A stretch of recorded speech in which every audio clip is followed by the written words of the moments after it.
There are two animals on earth that God identified himself with. These two animals are both leaders. The first one is the eagle.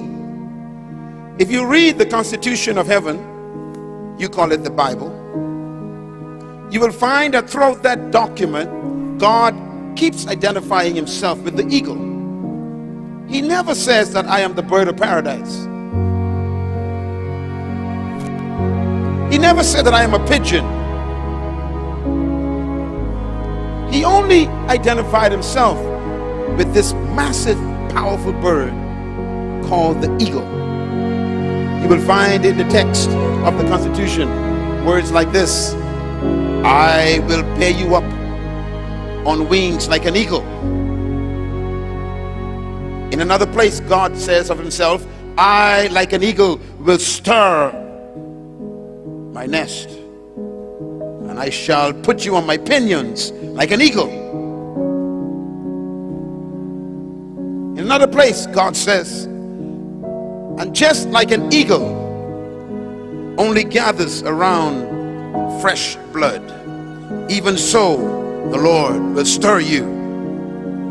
He never identifies with the pigeon.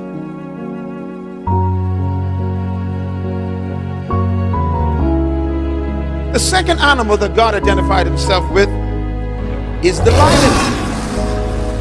The lion is also the leader of the animal kingdom. So the eagle is the leader of the bird kingdom, and the lion is the leader of the animal kingdom. Even though the lion is not the largest animal in the jungle, he's not the most powerful, he's not the most intelligent, he's not the biggest animal, and yet the lion rules the jungle. The lion is important because the lion destroys all of your excuses for not being the leader. You don't need to be the biggest to be the leader. You don't need to be the strongest or the heaviest or the most powerful or even the most intelligent. And yet you can be the leader.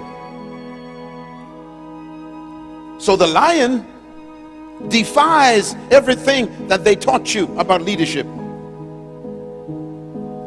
And that's why God himself identifies with the lion. He says, I am the Lion of Judah, not the dog of Judah, not the giraffe, not the elephant of Judah. He identified with this creature that he created. And my question is, why did God identify himself with these two animals so much? The answer is because he put in these two animals certain qualities that make them different from the others.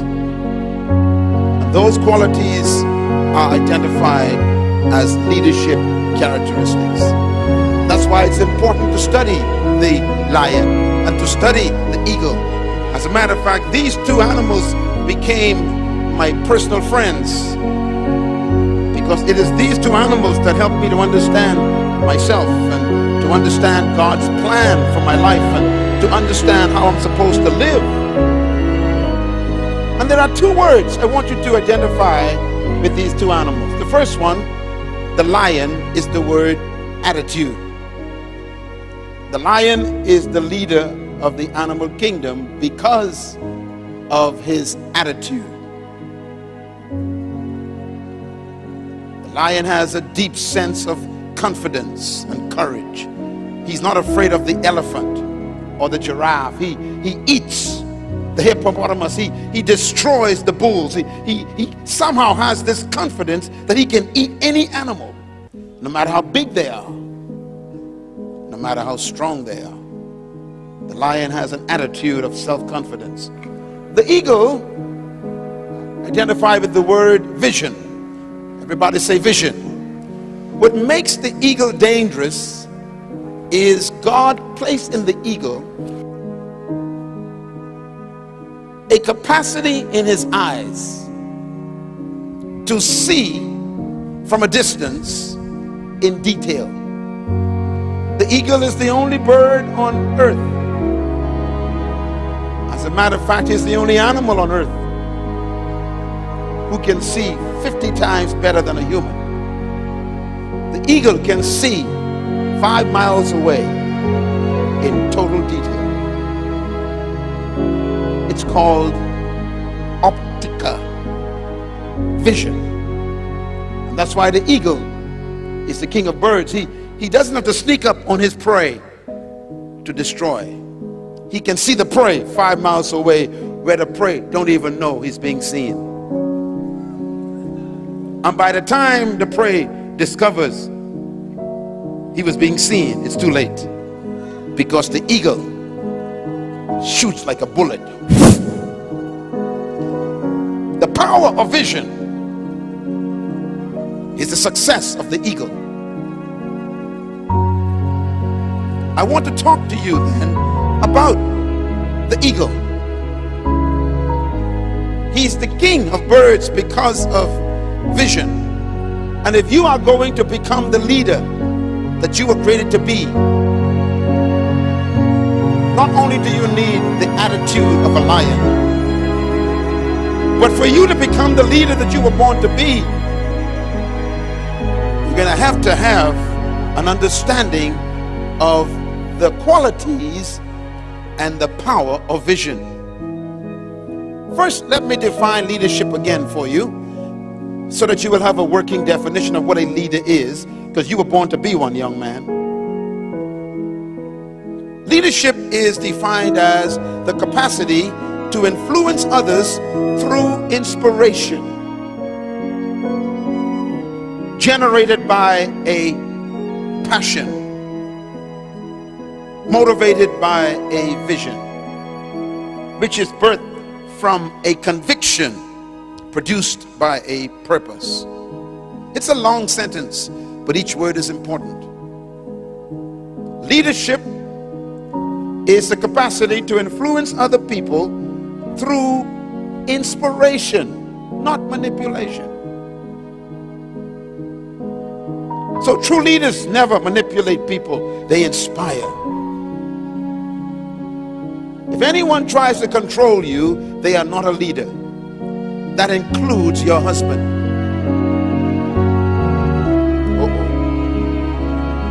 Anyone who has to control you is not a leader.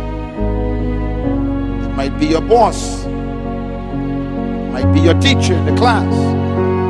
It might be your pastor. They are not leaders. Anyone who tries to control another human is not a leader.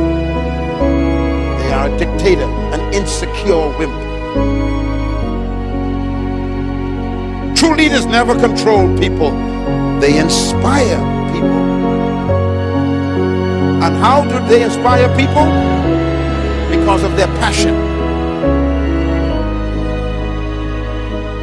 Their passion comes from what? It comes from a vision that they have. They believe in their vision. So it creates a passion in their lives. Where does the vision come from? The vision comes from a deep conviction that the person has about why they were born. They believe they were born to do something important. That's called conviction. And where does that conviction comes from?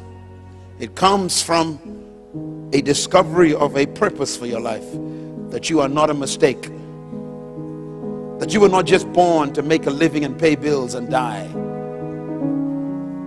That's why leaders don't think about paying bills and worrying about money. Leaders are people who've discovered something more important than a paycheck.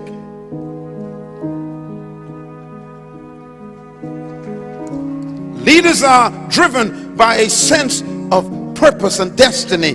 They believe that they were born to correct a problem, to bring healing to humanity, to change a community, to transform a society, to impact their country. That's leadership. That's why most people today are not leaders. They just want to make a living.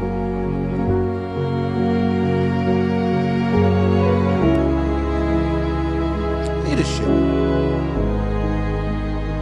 Some of you pastors are not leaders.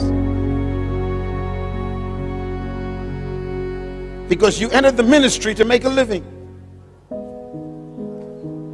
You call it a call. We know it's a cash. You got to ask yourself a question today. Why am I in the ministry? Why? Is there a passion for what I'm doing? Am I willing to die for what I'm doing?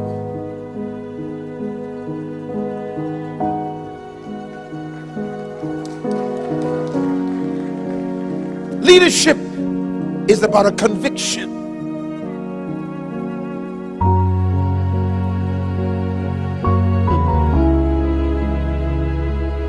You can be a preacher all your life and be useless.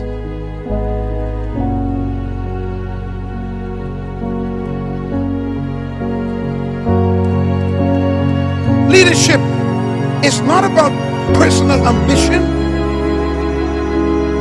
It's not about private advancement. Leadership is about a deep conviction about your own purpose in life, that I was born to fix something. I was born to deliver people from something. I was born to make a difference in the world, not just make a living. Are you a leader? Or do you just have a career? Let me say something very interesting. You may want to remember this. Leaders can never retire.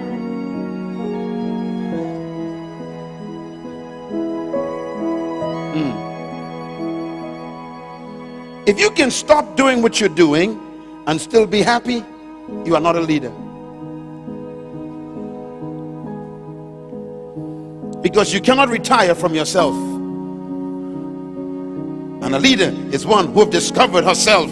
She has discovered who she was born to be. He had discovered what he was born to do. And you cannot retire from yourself.